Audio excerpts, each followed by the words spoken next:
It seems to me you're clearly working with the children over a period of time. This is not just one day, 1 hour that you're meeting with them in most cases. Right. So how long do these relationships tend to last? It depends on the severity of whatever we're working on. Typically, so we have our initial evaluation, and then we decide if they're going to receive speech therapy or not.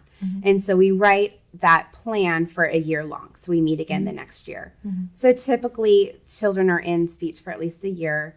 They usually come once or twice a week, depending on what we're working on and how severe it is. Some kids, if it's just a more mild, like difficulty with a specific speech sound, they may be done in a year or two. And then some of the more complex, like language or stuttering, they may be in it for the rest of their educational time. It just depends on how much growth they can make, how much they are buying into the therapy, how much they actually care about changing whatever. Because if the child's not motivated, obviously therapy is going to be a little bit longer and slower.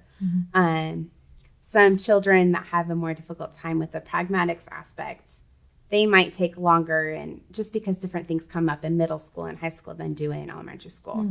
So you might not be seeing them as often for speech therapy, but you kind of want to touch bases with them and see, okay, what's going on now? Like, what issues are you facing? What do we need to talk about?